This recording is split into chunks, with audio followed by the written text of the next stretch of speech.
ஆராதிக்கும் போது நீங்கள் ஆவிக்குள்ளாக வேண்டும். You must be in the spirit. நீங்க ஆவிக்குள்ளாகி மகிமையான தேவ சாயலை காண வேண்டும். அதுதான் யோவான் அப்போஸ்தலன் அந்த தீவில் கண்டது, அந்த ஐலாண்டில் பார்த்தது. அந்த மனுஷன் ஆராதிச்சு ஆராதிச்சு ஆராதிச்சு தேவனை காண்கிறான். நீ தேவனை காணணும். சும்மா உட்கார்ந்து நேரத்தை வேஸ்ட் பண்ணாத. வேஸ்ட் பண்ணா எங்க போயிடுவ? Going down.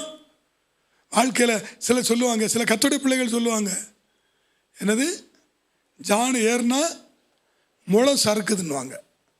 இவ்வளோ தூரம் தான் ஏறுறாங்களா, ஸ்லிப் ஆகிறது இவ்வளோ தூரம், ஒரு முளம் பட்டு கீழே.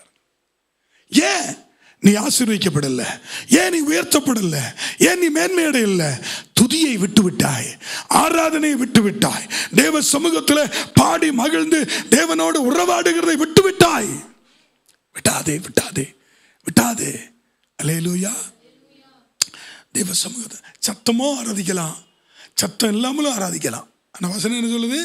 அவரை துதிக்கும் சத்தத்தை கேட்க பண்ண. ஆராதிச்சுட்டு பார்.